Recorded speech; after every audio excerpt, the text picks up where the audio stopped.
રાજકોટમાં અગ્નિકાંડની તપાસના નામે ભીનું સંકેલી રહેલી ટીમને એટલું જ પૂછવા માંગુ છું કે સાગઠિયાની જેલમાં કયા ધારાસભ્યોએ મુલાકાત લીધી, કયા પૂર્વ ધારાસભ્યોએ મુલાકાત લીધી અને એ મુલાકાતની પાછળનું આર્થિક ગણિત શું હતું?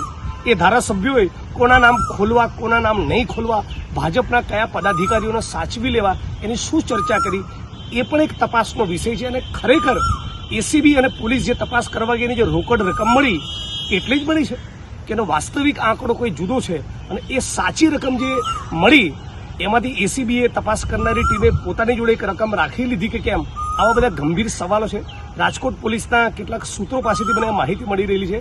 અને ફરી એકવાર કહેવા માંગુ છું કે જુગારકાંડની મેટરમાં જે લોકોએ તોડ કરેલો એ લોકોની વિગતો પણ અમારી જોડે પહોંચી છે અને આવનારા દિવસોમાં એનો પણ પર્દાફાશ કરવાના છીએ. પણ આજની તારીખે ભારતીય જનતા પાર્ટીના નેતાઓ, પદાધિકારીઓ, મેયરો, સ્ટેન્ડિંગ કમિટીના ચેરમેન, કોર્પોરેટર આ બધાને બચાવવાનો કારસો એ રાજકોટની પોલીસ કરી રહી છે.